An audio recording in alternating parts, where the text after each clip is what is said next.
And he believed that poker held the key to strategic human decision-making because it mirrored life. It was a game of incomplete information. It was a game where you had to make the best decision you could in an uncertain environment, knowing that the environment might change, knowing that you might make the best decision and still have a bad outcome, knowing that you can make a good decision and still have a bad outcome, and a bad decision and have a good outcome, that both of these things are possible. And he said, that's life. Life isn't chess. Life isn't Go. Life is poker. Hi, and welcome. It's Runchuks, and you're listening to my podcast where I explore the topics around what it takes to become a great poker player with various interesting people from in and around poker industry. Today my guest is Maria Konnikova. She is a best-selling author and a successful poker player. She got into poker as a research project for her book, got mentored by Erik Seidel, Phil Galfond, and several other highly successful poker players, and ended up winning a prestigious poker tournament.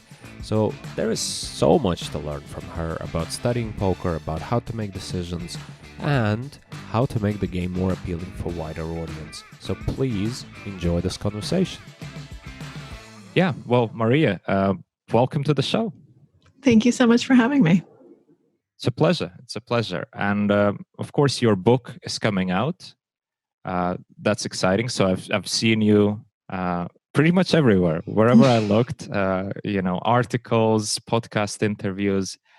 And it's great because your story is so special. It's such a fascinating story. I wanted to talk to you for quite some time already because I always found what you've done so inspiring.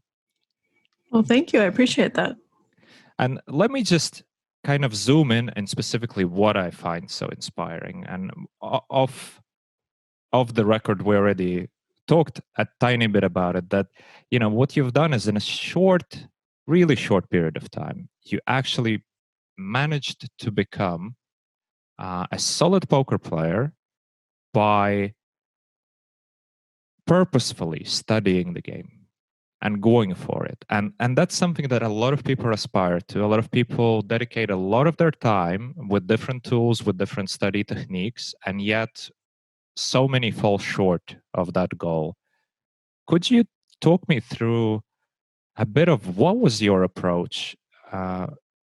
Basically, yes. What was your approach? Yeah. Well, I think that I came to it quite differently from most poker players in the sense that I'd really never played poker before. So I was really starting from zero. And most people, and I wasn't a games player, I think most people who I've met in the poker world have played for a very long time. They played casually as kids. Their parents played with them. Their grandparents taught them. They played Magic the Gathering and then went to poker. They're people who've been thinking about games for a long time. They played chess or something else. That wasn't me. And so I brought a complete outsider's perspective and background and just, I think, a completely fresh set of eyes. I had no bad habits. I had no good habits. I had no habits whatsoever. Instead, I came to it just wanting to learn this completely new thing, to speak a new language. And I think brought with me several skills. One, my background in psychology, and I didn't just get a PhD in psychology. I studied risky decision-making under conditions of uncertainty, hot emotional decision-making. I mean, I had, for 5 years, I looked at how people behaved under all sorts of risky conditions and stressful conditions, and knew a lot of the theory behind that. And I had people play stock market games because I didn't know what poker was at the time, but it's a very similar environment to the poker table. So I think that my theoretical knowledge was particularly well suited for poker. And as the person who became my coach and mentor, Erik Seidel, told me, which I didn't realize was a skill, I speak many languages, and I'm someone who's fairly good and fairly quick at learning languages and picking up languages. And he told me that this was going to be very good for poker because poker is almost like learning a new language, and a lot of those abilities are aligned. I didn't realize that was going to be an asset, but it made sense once he said it. So I think that those things helped. And of course, let's not underestimate the fact that I was working with Erik Seidel, who is one of the greatest players in the game, and that he was able to teach me from zero. He didn't have to correct bad thoughts, bad habits, anything like that. He just taught me how to think. He taught me how to approach situations. And the way that he did it was so wise and so inspiring that I think it helped me learn much faster. And he also introduced me to so many other great poker minds that were very willing to help and to work with me. So I had the rare privilege of, when I had a math question, I could text Jason Kuhn or Ike Axton and have them solve it for me and have them talk me through it. When I wanted, some strategic advice from a different perspective from Eric's, I'd get on the phone with Phil Galfond. I had some of the best players in the world all working with me and all helping me and all cheering for me to succeed. And that was invaluable. And I think finally, it's not just a question of time, but I'm someone who's always been good at studying. I'm someone who's good at synthesizing information. It's a skill that I've acquired over time. I'm very capable of sitting in my chair for 10 hours and studying and doing hard work. And when I did this, when I took on this project, I did it completely. I left the New Yorker and I said, I'm going to focus on this every single day. So 7 days a week, 7, 8, 9, 10 hours a day, I would be either playing or studying or watching videos and reviewing hands. I was thinking, living, breathing poker in order to ramp up and in order to make up for the fact that I was coming in from zero, in order to get as much experience as quickly as possible. Very interesting. You know what? There's so many things I want to touch upon here because, there's going to be quite a few follow-up questions here. Sure. But, let's start with, you've mentioned when you decided to take on the project, you quit everything else. But my question is, why did you decide to take on the project? Why was it interesting for you to go into researching this field? Well, it wasn't really researching this field as much as learning how to play. And the reason I decided to do this was because I was interested in the nature of luck and the role that luck plays in our lives and learning to tell the difference between what we can control and what we can't control. I came across poker specifically through game theory, through John von Neumann's theory of games. I learned that John von Neumann wasn't just a poker player, but was someone who was inspired by poker. So poker was the foundation of game theory. And he believed that poker held the key to strategic human decision-making because it mirrored life. It was a game of incomplete information. It was a game where you had to make the best decision you could in an uncertain environment, knowing that the environment might change, knowing that you might make the best decision and still have a bad outcome, knowing that you can make a good decision and still have a bad outcome and a bad decision and have a good outcome, that both of these things are possible. And he said, that's life. Life isn't chess. Life isn't Go. Life is poker.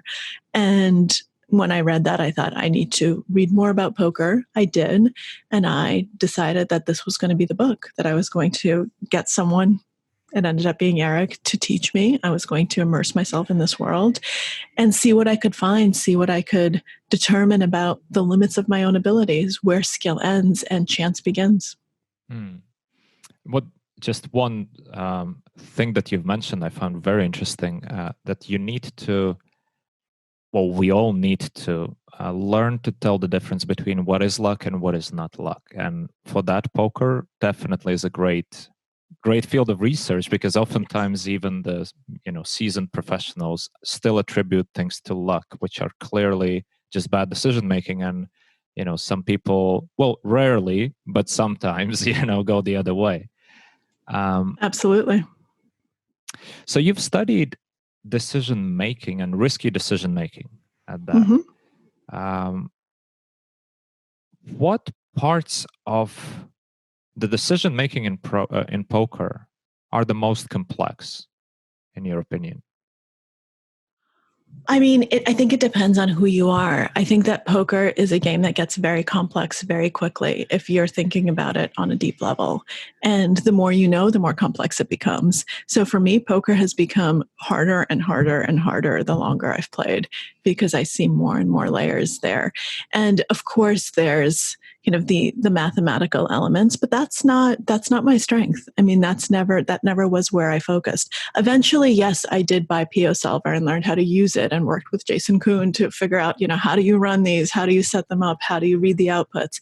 And of course, if you want to be competitive these days at the highest levels, you have to do that. So I did, but that's never going to be the way that I differentiate myself.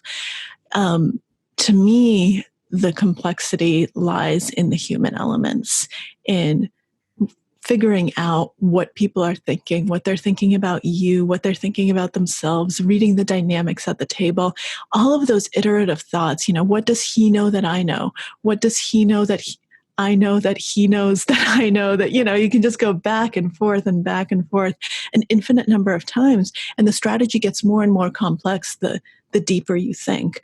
And I think that the two together are what make the game so interesting and so constantly challenging, because it's not like you can figure out, okay, this is how I play this hand in this position, done. That doesn't exist. Eric taught me very, very early on that if anyone ever tells you something like that, they're not someone you should ever listen to, because that's false. It will always depend on the circumstances. It will depend on who you are, on who the other players are, on what the dynamic is, on what the history there is, on what's going on this particular hand, on all of these different nuances of human behavior that you can't predict in advance. And so the most important thing is to have a solid thought process so that you know how to break these elements down so that you can make the right decision or the best decision possible. And that might be a different decision with the exact same two cards on two different occasions. Yeah, it brings to mind the quote that you put in from Eric in your article in The Atlantic, which is, by the way, a fantastic article, and I highly recommend everybody reading it. But if I remember correctly, the quote was, Eric said, "Less certainty, more inquiry." Yep. It's a wonderful quote. Yes. And if you like the Atlantic article, may I recommend you actually buy the book, because that's what's helpful to me as opposed to just reading the Atlantic article. So just a little plug, the book is out. It came out last week. So it's available for purchase all over the world. But less certainty, more inquiry is definitely one of the guiding lights, one of the most important insights that Eric has offered to me. And I think that that's really powerful, because it focuses on the process. It tells you, don't be overconfident. Don't be so sure of anything. There's never a right way to do something. There's never a right way to play a hand. You never know it all. You always need to be learning. You always need to be willing to change, to grow, to change your mind, to change your mindset, to change your ideas about how to play. One of the reasons that Eric is still competitive at the highest levels now, which isn't true of basically anyone else who was around for as long as he was and who started playing when he was, is he's constantly changing. He's constantly looking at, what are the young kids doing? Okay, how's the game changing? What do I do? I mean, he also learned how to use PoSolver. And most people would say, that's stupid. I don't want to do that. I know everything there is to know. And he says, no, I know that the game keeps changing. I need to keep up with it. I need to keep changing too. Otherwise, it's time to retire. Yeah, he's very inspirational. And like you said, there's not many, if there is anyone else who's been around as long as he and still are very, very competitive. Talking about decision making, because you've described how basically infinite the process can be in terms of what you can consider in the hand, or any decision that you're making at the poker table within the hand can be dragged out into this huge mental exercise. But the thing is, we have the time constraint. Yep. How does the time constraint influence the way you approach decision making? Because from my own personal experience, I know that obviously there's different formats of the game. The live poker tournament tends to be on a slower side compared to, let's say, decision making while playing multiple tables online. The available time is very much different. So the strategy that you can comfortably employ is somewhat different. So how do you measure in the time aspect here? Because we don't have infinite time. No, of course not. And that's something that I asked Eric very early on. And it's a matter of practice. It's a matter of knowing which questions to ask, which things to pay attention to. And then your mind can actually go through them very, very quickly in milliseconds. You don't even have to, say it out loud. Your brain is actually calculating all of these things if you have the habit of paying attention to the right things. The way that I ultimately acquired a lot of these habits is in describing hands to Eric. He would stop me over and over and he would say, no, I can't answer this question. What about this? What about that? And I'd say, I don't know. I can't answer that. I don't know how many times this guy has raised. I don't know what his 3-bet percentage is. We're talking live poker. There are no statistics that are being printed out for you. I don't know what his VPIP is. How am I supposed to know all these things? I don't know what everyone's chip stacks are. I don't know this. I don't know that. But he was teaching me the things that mattered. He was teaching me the things that I should be attentive to. And so over time, I started being able to note more and more of them, and it became second nature, and it became much less effortful. As I acquired more experience, as I acquired more base knowledge of what I was doing at the poker table, it became easier to keep track of all of these things. I found myself remembering details that otherwise I wouldn't, because my brain had a base for them. I now had a way of processing them. I had a way of integrating them into an existing base of knowledge, as opposed to just starting from absolute scratch. And so that was incredibly useful. And it taught me, these are the most important factors when you're going through this decision process, and you can do it quickly and it's possible.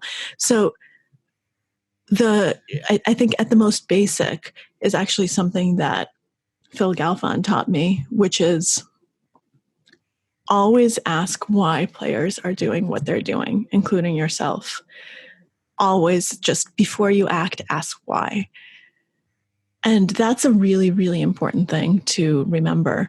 And what he said is even bad players have reasons for doing what they're doing. Don't get mad at them. Don't judge them. Figure it out. Figure out what their reason is. Figure out why they're doing it, because then you can adjust. Then you can exploit them. Then you can play against them. And so oftentimes it's as simple as me saying before I act, why? Why am I about to do this? And what am I going to do? Think through the hand a little bit further on. If I want to raise here, what am I going to do if I get 3-bet, if I get re-raised? How am I going to respond? And if my answer is I don't know, then I shouldn't be raising. Or I should figure out what I'm going to do right away. And so it's just taking that moment of reflection and figuring out, okay, why am I doing this? What else could I be doing? Why are they doing this? What else could they be doing? How am I going to respond? This sounds like a lot, but it doesn't take more than 10 seconds usually. And sometimes, it's more complex, and that's when you use your time bank. Mm-hmm. Interesting. Why do you think Eric said that knowing a lot of languages is going to be very helpful? And obviously, because he thinks that learning poker is a bit like learning a language. But why? Yeah. Why would he think so? It's a different vocabulary. It's a different world. It's a different part of your brain. And that's what every new language is. You're immersing yourself not just in new words, but in a new culture. Every culture has its own ways of thinking, its own habits, its own norms. And you need to learn what they are. You need to learn what that world looks like. And I think what he also meant, and he was actually right, I did some digging into this, is that the same parts of your brain, kind of the skills that you need to be good at languages. And a lot of it is genetic, actually, whether you're someone who's capable of picking up other languages or not. And a lot of it is learned. So a lot of it is learning the right habits for how to learn languages. But a lot of those skills are transferable. So it's the same parts of your brain are working on it because once again, it's a different vocabulary, it's a different grammar, it's a different way of acting, of reacting. And these are all things that you have to do whenever you immerse yourself in a new culture and a new world. Mm-hmm. Do you think it's something to do with the way we have to process the information for the decision? Like when we are listening to somebody speak, we need to process the information that they're, the sound that they're making. We need to process it into the meaning. All the information that you gain at the poker table as all the previous history of the player doing such and such a thing, all the previous history that you know about the strategic point of the decision. Maybe it's too abstract for just purely mathematical approach, and that's why approaching it as, that part of brain that processes the language is the same part that helps you make a good decision in poker is. I mean, that would make sense to me. I haven't given it deep thought on that level, so I'm not sure, but it certainly is plausible. Yeah, because I just find it interesting. I've never heard of anyone ever mentioned that, learning languages or being fluent in multiple languages is going to translate into you being... It doesn't translate into being good at poker. It translates into being able to learn. Exactly, yeah. Exactly. But So you might still be bad at poker. Yeah, absolutely. But no. That part of learning, that is the key here, because we see so many people, like I said in the beginning, so many people try, so many people aspire, so many people spend a lot of time, and yet the results don't come. And it's not always the lack of persistence. It's not always the lack of good information. It's not always the lack of the right approach. Mm-hmm. But there's, clearly sometimes a lack of something. And what I often see, especially nowadays with people digging into the solver solutions and all of those things, the quote from Eric, less certainty, more inquiry, would apply so much. Absolutely. I mean, it's a quote that just applies to everything. It's my new life mantra. It's so important to stay open-minded, because a lot of times people have blinders on, especially people who use solvers a lot. They have much more certainty than they should. They say, you know what, I know how to play this spot. I ran this in the solver. I know exactly what to do here. That's not true. You never know exactly what to do. There are always other factors, especially when you're playing against multiple people, especially if it's not heads up, if it's more complex than a solver can really model. Do you really know that all of your inputs were accurate for this specific player, that those ranges were 100% accurate? Do you know that there's so many other variables? Solvers are wonderful. I'm so glad they exist. They're great to help you think through things, to help you figure out how to think about bluffing, to think about what card removal, how to think about where and when you're supposed to do certain things. But to me, that's all they are. They're a roadmap. They aren't something to memorize so that you say, okay, this is how I play this here. All right. I want to ask you, coming into this project, you must have had some sort of idea of how it's going to look like and how the process is going to be. How much the reality was different from what you thought it's going to be? Oh, I mean, I had no expectations, so I didn't think it was going to be much of anything. I had no idea. Like, the only time I'd ever seen someone playing poker was in the movie Rounders, literally. Right. I'd never watched a televised poker game. I didn't know what to expect. I didn't know what I was getting into. I had no idea what this world was like. I didn't know if I'd be good or bad. I didn't have any expectations for that. I didn't know if I'd enjoy it or hate it. I had no expectations for that. I just didn't know. This was a completely foreign environment. Now, right away, when I saw how much Eric loved the game, I thought, okay, I probably am not going to hate it, because this is someone who is clearly very intelligent and knows a lot about a lot of things, and he is passionate about this game. So there's clearly something there. But other than that, I had no idea. I definitely didn't expect certain things. Like, I knew that it was mostly male, but I didn't know it was 97% male. I mean, that's insane. I didn't know that I'd go for days and days and days without seeing another female. Like, that was something I definitely didn't expect. And there were certain surprises like that, just because it couldn't have even occurred to me that would be the case. Why do you think that's the case? You mean the 97% male? I mean the 97% male, yeah. I think it's the case for a few reasons. I think historically, Texas Hold'em was Texas Hold'em.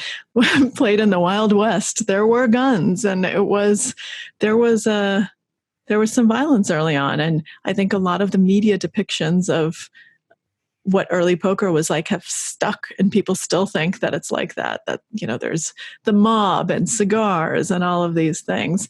And actually some of that is still true, but it's also progressed. Now there are also Caltech PhD students who are playing poker. So the game has really changed. But I think that image and the fact that it was all male to begin with was probably a barrier to a lot of females coming in, because they thought it wasn't hospitable to them, because it wasn't, because none of those guys wanted a girl sitting at the table.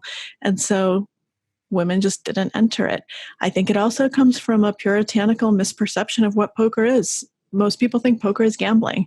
They don't realize that it's actually a game of skill, that it's very different from any other game in the casino, that it's its own thing. Most people don't understand that. And they say, oh, I don't want to gamble, so I don't want to play poker. They don't realize that it's actually, on the scale of gambling, it's closer to chess than it is to roulette. But that's a common misperception. And I think a lot of women are probably held back because of that. Finally, when you walk into a casino as a female and sit down at the lowest stakes, so I started off in tournament poker. I'm still a tournament player. Eric made me choose which one to specialize in, because he said you need to focus. They're two different games and the strategy is very different. So I focused on tournaments. And he said, you have to build up your bankroll organically. You are not allowed to enter into tournaments that are too expensive. So I started off playing the Vegas dailies and nightlies for $35, $40. As a female, you walk into one of these and it's not a great environment. And you sit down and there's a lot of sexism. There's a lot of commentary that's not great. It's something where if I had walked in and I wasn't a journalist doing this for a story, and I hadn't met Eric, and I didn't know what was possible, I hadn't met any of the high roller guys, I didn't have, all these guys standing behind me, basically, not literally, but in my mind, and I hadn't seen what was possible. If I had just seen that, I probably would have turned around and walked away and said, I don't want to play this game. So I think we need to work on changing the environment for women at the very lowest levels. And that's very difficult, because as I moved up in stakes, things changed. Players became very different. They were taking things seriously. But at those $35 tournaments, there are a lot of guys drinking and there to have a good time. And they don't want to be told what they can and can't say and what they can and can't do. And it can be a very unpleasant situation. Well, I think like in many other areas in life where there is a minority, until you reach the critical mass, it's pretty hard to change anything. Because, if you're going to be the only woman at the table, regardless of how polite or how, the culture is going to change, if you're the only one, you're still in the position of this uniqueness, which puts you under, it changes the whole dynamic, and I've recently, not related to poker at all, just was interested in another study which talked exactly about this aspect of, female employees in the companies, and how if you're the only one in the department, the whole dynamic changes, and the performance of the female employees was really poor. Whereas if you would put at least two people in the department, so that you don't have this dynamic that you are trying to fit in, because you don't have to. You no longer have to. You have your colleague, you have another woman with you, and then the whole dynamic of trying to fit in, trying to be part of a group changes, and then the group just normally acts as a group. In poker, unless that happens, I don't think that artificial change in the culture is going to change anything. I'm going to push back on that. I disagree. I think that in any organization, we see in organizational psychology that the tone set from the top really matters. And a lot of times, if you're the only woman in a group, the reason you feel uncomfortable is because the whole structure of the organization is making you feel uncomfortable. If the CEO of that company said, I want to support women, I want more women here, we are going to, and publicly made a big speech about inclusion, about what was and wasn't okay, believe me, the culture is going to change and more women are going to come in. That doesn't happen in poker. You don't see the floor manager of the Golden Nugget saying, this is not acceptable behavior. The next time anyone says this to a female, you will be kicked out and you will no longer be welcome in the Golden Nugget ever. That doesn't happen. If that starts happening, if you start getting change from the top, if the tone gets changed from the top, the culture will change. Yes, I absolutely agree with your point about it has to come from the top, and but that's not going to be what's going to change. That absolutely has to happen because some of the things that are, especially the lower stakes environments which are happening right now, are unacceptable because, well, they are unacceptable, and like you said, at the higher stakes, it's very uncommon that any of that is happening. Yes, it still happens. It does. But yeah, the change has to be, well, the precedents have to be set, but in the end of the day. No, I think after that happens, women, I think that we can't mistake cause and effect. I think that will be the cause that makes more women feel comfortable. If I knew that in this casino, I always felt comfortable, for instance, going to the Aria, because from day one, Paul Campbell, who's the tournament director of the Aria, had my back. And I knew if anyone was out of line, that person would be out of there. He knew who I was. That helped because I had originally come there with Eric and sat with the high rollers to watch them and to observe. But I don't care that was he. And then he did that for every single female. I've always, and you see more women there. You see more women playing there because they know that if anything happens, the floor staff has your back. Everyone has your back. And that's very different from other casinos where that simply does not happen. So I think that tone from the top will actually make more women comfortable to try and to sit and to be part of the game. And all of a sudden you'll see your numbers going up. Until that happens, I don't think it will be possible. The change can't just happen with women throwing their bodies at the problem. It's not a question of numbers. It's a question of norms. It's a question of etiquette, of behavior, of what is and isn't acceptable. People get disqualified for other things. Why can't they get disqualified for calling me a... Yeah, absolutely. We might need to bleep it out so that we can put it without the explicit marks. Otherwise, the audience is going to be even more limited. But yeah, I see your point, and I don't even know what to say because, the environments that I usually play in myself, I mean, apart from I mostly play online, which is, Sure. You don't know who's at the other side. But Yeah. I used to play a lot of live poker as well. And mostly that was Aria, there was Bellagio, there was some other, really high-end casinos around the world. So I haven't seen perhaps the ugly side of that. Yeah, I can and only... you're male, and I'm sorry, you're male. Oh no, So absolutely. you're not. So I think a lot of it you're not going to notice exactly because it's not affecting you. But it's interesting. I'm actually, I wasn't expecting to touch upon this subject, but it is an interesting subject because even with all the publicity, for example, your publicity, some other female professional poker players who became quite popular, quite Absolutely out there, and you would think, well, now there's going to be more women in the sport. Let's call it a sport, and yet no, it doesn't necessarily happen. And I hope I want there to be more women. I think there should be more women. I think it's something that women can benefit from, and also I think that they'll bring a lot to the game. So I hope I'll help. But as you said, there have been others before me. So I think a lot of things need to change. And I think it starts also, it's not just from the top. It also starts with people like you, not just people like me. So people like me are going to speak out because I don't have a choice. At the beginning, I actually didn't a lot of time because I didn't feel comfortable. Now that I feel more comfortable, I always speak out if I see any inappropriate behavior. But it's also going to come from people like you, from the men, actually saying something if someone else is out of line, saying, hey, that's not okay. Stop doing that. Hey, that's not okay. You can't say that. But most people don't do that. Most people don't speak out because it's uncomfortable. There are certain people in the poker world. I try to be friendly. I try to smile. To me, it's fun. I really enjoy playing and I have a wonderful time. And I want that positive energy. But there are certain people who've sometimes crossed the line, and I've called them out. And I've said, hey, that's not okay. You can't say that. And I don't think those people like me very much because it's never pleasant. But I'd do it again and I'd keep doing it. Yeah. Do you think it's some sort of resistance from the man in trying to keep this club exclusive, sort of? Yeah.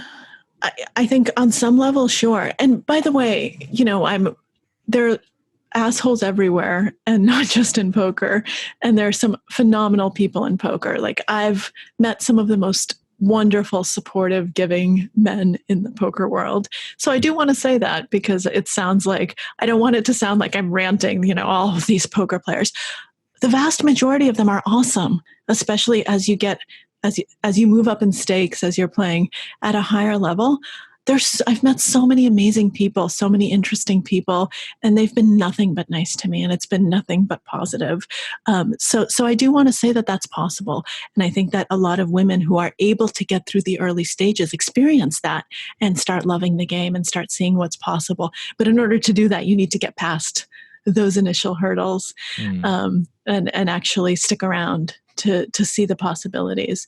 So I do want to make sure that people realize that I'm not just bitter and railing. I think this is a great world, and I think that it can just it has a lot of room for improvement. Why not? Why not improve it where we can? Like we said, less certainty, more inquiry. Let's change. Let's be willing and open to change. And sure, I do think that some people probably think of it as this exclusive boys club, but why not change that too? I think the game can be much more dynamic and fun. Don't you want new players in the game? Women are the last untapped market. That's the thing, everybody's talking about, we are running out of new players. We're running out of, especially the new recreational players. We don't have new money coming in. But well, listen, there's, like you said, there's a whole untapped potential there. And at the same time, I mean, we both know that everybody should theoretically realize that the recreational player, the weak player at the table, we are all there for him or her, right? But even then, you always get one smartass at the table who's going to berate the weak player, which is completely counterproductive. It ruins everything for everyone because that player is likely not to come back to that casino anymore. So you're losing him for a longer period of time just because of your inflated ego that you wanted to express your stupid feelings. Yep. And I assume, when it comes to some of those people, some of the same people who berate the weak players, when they get beaten by a woman, and poker is a skill game, they take it personally. They've been outmatched, outclassed, outplayed. They feel stupid, so they go into this defensive reaction of just being an asshole. And it's pretty hard to see how that's going to change. But like you said, if other people start speaking out, because it's not uncommon that, those people get to hear opinions of other players at the table of, listen, don't berate the recreational player. That's stupid. We are all suffering, so keep it calm. But yeah, I've never seen somebody defend a woman in that situation and saying exactly the same thing, which would make sense, of course. Yes, I'm nodding for people who are listening. I'm nodding vigorously in response to what you're saying. Yeah. Well, interesting. I hope this is going to change because, so many things need to change in the poker world. We always talk about, now recently in the online poker world, there's PokerStars, which of course you've been associated with. They are trying out a new format of the game, introducing antes to the cash game, Zoom pools, and everybody starts focusing in on, well, I say everybody, I mean most people. Most people start focusing on, that's just raising the rake. The games are going to die. There's no new players coming in. And you would think that's exactly what they're trying to do. They're trying to get new players. They're trying to make the existing recreational players feel better of playing in the game, having more fun. They're trying it out. Mm-hmm. Yet, even in that environment where everybody's supposed to be rational and just say, okay, show me the numbers and then we'll talk, instead, just going in full offensive. Now, this is bullshit. You're trying to steal my money, and that's it. No discussion. Yep. And I think it's so important to have that discussion and to stay open-minded and to stay rational and to stay open. I mean, you want to be an open community. You want to be welcoming. And somehow that's a lesson that gets lost on a lot of people. Yeah. And less certainty, more inquiry. That should be Absolutely. the motto of the community. Speaking of Master Seidel, Yes. his teaching style was quite interesting. And I gather this only from the article that I read in The Atlantic, when he basically taught you by asking questions. Mm-hmm. It must have been quite frustrating in the beginning for you. At what point did the things click? At what point did you realize that what he's doing, his approach, is exactly what I need and it's going to be helpful for me? Probably the moment I won my first tournament. Okay. So up until then, you thought, like, what is going on? I was very upset with him. Not really upset. I mean, I knew he was helping me, but it was it's frustrating. You know, I was a beginner. I wanted him to tell me things like, you know, how do I play my pocket tens from the small blind when there's been a raise and a 3-bet before me? And, you know, what do I do? He wouldn't tell me. He wouldn't say, well, this is what you should do. He'd say, okay, well, let's think this through.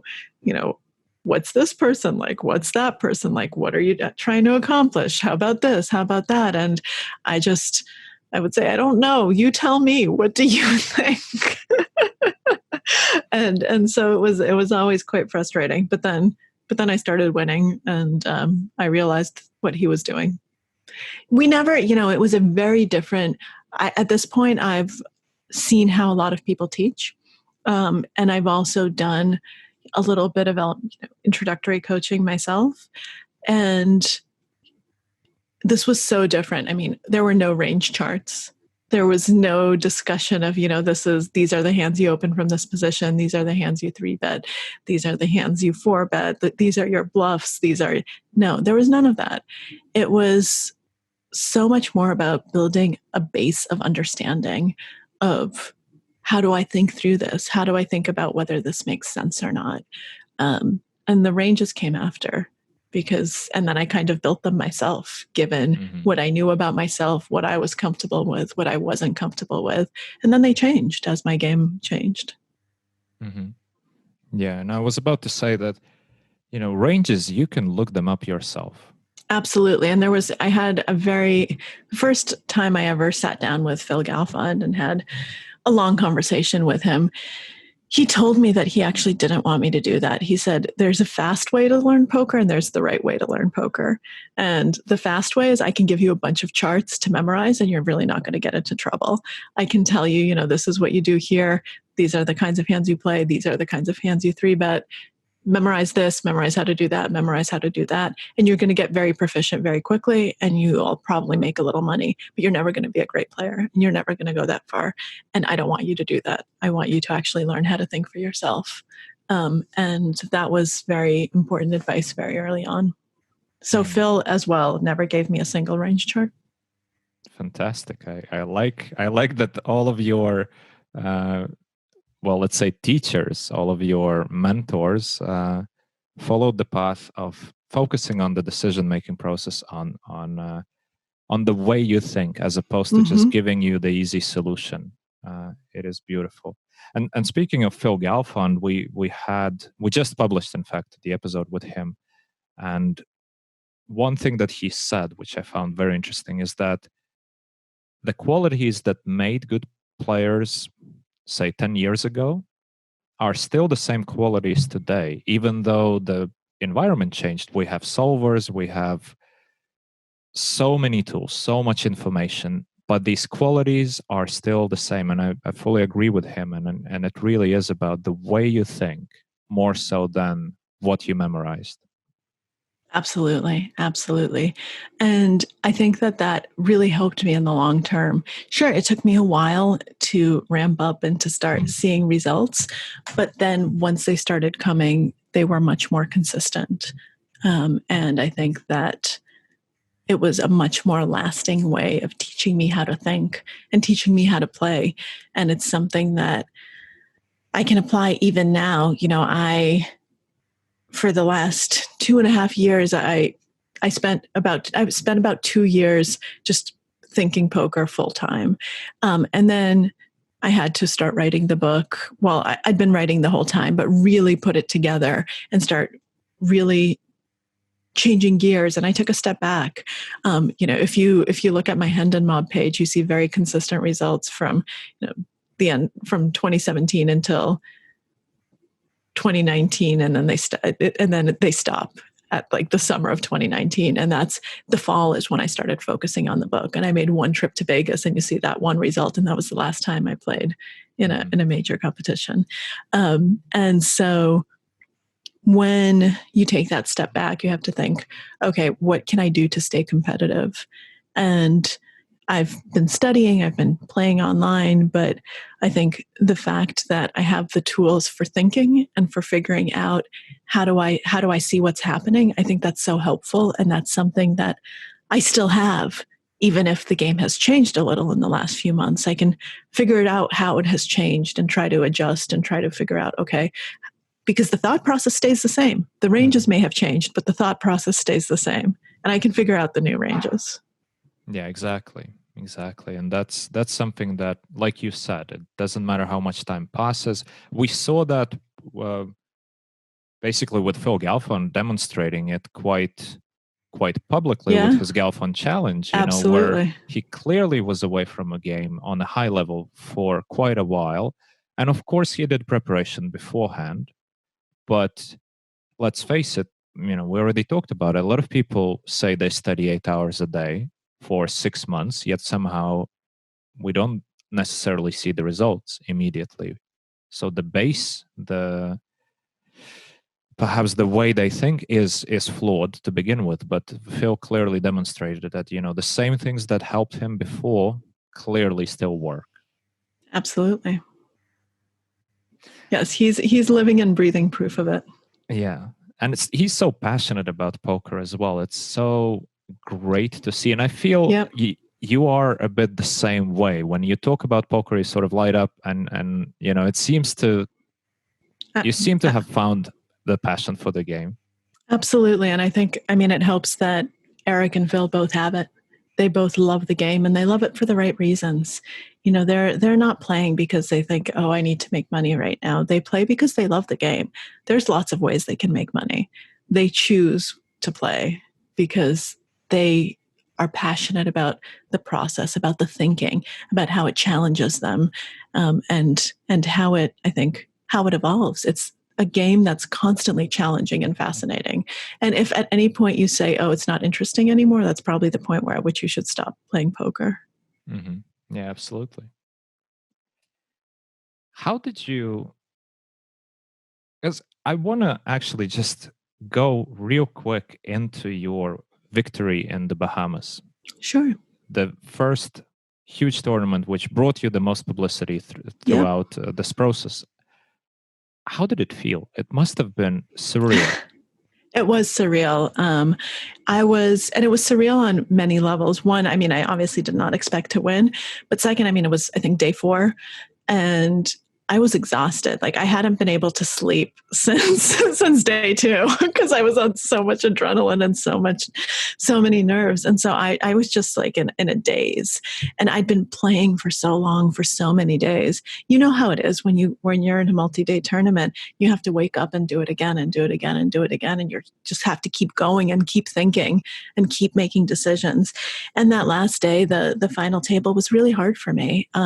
I had no practice. So I'd made final tables before, but the final tables I made were things like, the Aria Daily or, those daily tournaments. And I'd made one international final table before, but it was like a $200 turbo or something, a $90, I don't remember, $100 $5 turbo, something like that in Dublin, euros then, not dollars, and which was great. I came in second. That was wonderful, but it was very different. And it was a 1-day tournament, and I hopped in. It was, I think, the last thing on the schedule. I wasn't going to play. And then I just decided to hop in and ended up doing this. 5 hours later, we were down to 2.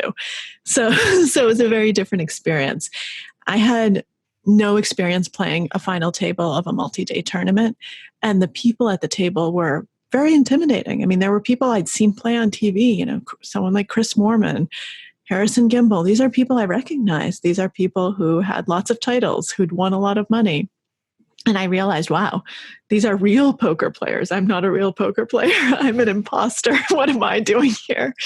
And it was really challenging. And it was a hard day for me. I made a really, really big mistake early on.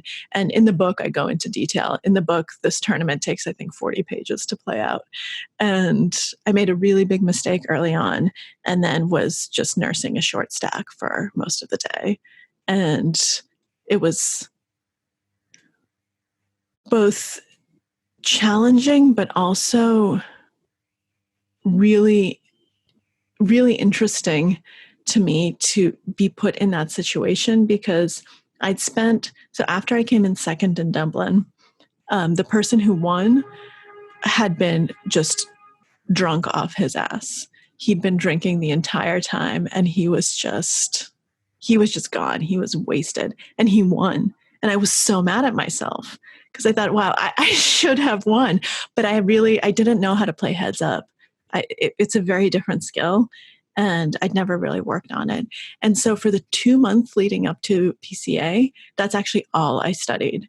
I just worked exclusively for 2 months on heads up play. I took courses, I worked with people who specialized in heads up, and that's what I did. And I think that really helped me as we got down to fewer and fewer players, because I was much more comfortable playing shorthanded. I was much more comfortable with those situations. And the fact that that's what I had studied specifically, I think that was partly responsible for the fact that I was able to overcome the chip deficit. By the way, that was the result of my own bad play and a horrible mistake. That was not luck. That was just me playing bad poker. It happened within the first 10 minutes of the final table, and I was nervous and I wasn't yet in the right mindset, and it showed, and I lost 2/3 of my stack. So that I had to make up for it for the rest of the time there, but at least I had the tools to do that, and I was able to do that. I also had the mental tools to kind of get over it and to move on. But I don't even remember. It's funny. I just did an interview earlier today, and the broadcaster played the clip of my exit interview after I won, and I didn't remember a single word of it. I didn't remember anything I said. I was in such a daze that she's like, so how does it feel going back to that moment? And I said, honestly, I don't remember that moment at all. I was just so tired and there was so much adrenaline, and I was just coming off of this, multi-day high that I don't remember the words that came out of my mouth. I'm glad that I made some sort of sense, but I think it was very intense. So you made that huge mistake early on in the final time. How did you get over it? Eric was watching and he saw the hand and he texted me right after he saw it. Mm-hmm. And he said, basically, yeah, you screwed up. That was really bad. Forget about it. We'll talk about it later. Move on. Forget how many chips you had. That was deep stack poker. Yeah, you had 80 blinds. You know how to play short stacked. Switch your mindset, switch to short stack game. It doesn't matter how many chips you had before. Play what you have now. Forget it. Put it out of your mind. And it was so important to me to see that in the moment and to know that he wasn't like, oh my God, you're bad, you're horrible. He said, just forget it. We'll talk about it later. Just move on. Keep going. And that was very important. It's really important, I think, in terms of mindset to focus on the now and to not compare it to what I had before. What you had before doesn't matter. The chips don't care whether they used to be in a pile of 80 big blinds or not. You need to just play the game that you're playing. And yeah, it's a different game at 20 big blinds than it was at 80 big blinds. So now play that game. The game has changed. Change your mindset and don't say, oh man, I lost so much. I'm an idiot. Say, okay, I'm starting fresh. I'm starting with a stack. Let's do it. And beautifully said. The chips don't care that they used to be in a bigger stack. That is quite nice. Maria, so what is in your book? Because you know what, after this conversation, the first thing I'm going to do is I'm going to go and buy it, and I'm definitely going to put the link. I'm going to definitely put the link for the listeners. What can people expect from your book? I think they can expect a combination of memoir. It's my journey. It's my story. Also psychology, because that's kind of the background that I bring, and just my thoughts on poker and on life, and a general approach. I mean, it's much more about the general things. If people are looking for a poker strategy book, there are no range charts in the book.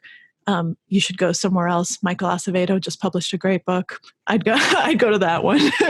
That's the best one that I've seen come out in the last year that has nice range charts for you. But that's not me. There are people who are much better at that than I am. So this is not going to tell you how to play your pocket tens from the small blind, but it will tell you how to think about it. And it will tell you what I did, how I approached my mental state, how I approached different elements of the game. And I hope that it will give you more insight into poker from a very different perspective than other poker books. It's very interesting. I'm sure the book is going to be really useful for poker players. And it's great to see that finally there's a book about poker that is interesting for the mainstream reader. And that's something that we need, because you know what? The work that you do and your story is inspiring for people who want to try and get into poker, and also for women, and we need more women in the game. So hopefully the work that you do is going to bring more people into the game. And I'm sure that every professional poker player out there can selfishly just think, oh, that's great. We need more people. Because we do need more people. I hope so. I hope it does bring more people to the game. Oh, well. Thank you so much. I really appreciate you coming on. Thank you so much for having me. It's been a really fun conversation. Oh, yeah. I really enjoyed it. Well, and best of luck, and keep promoting the book. Like I said, I hope it brings more people into poker. Here's hoping. Thank you. Thank you for listening. I hope you enjoyed this episode. If you'd like to get a regular email from me personally, where I share my key takeaways from each latest episode, go to runchukspodcast.com and subscribe to my newsletter. And of course, I would really appreciate if you subscribe to my channel on YouTube and rate my podcast on iTunes, Spotify, or any other platform where you normally listen to your podcasts. This really helps.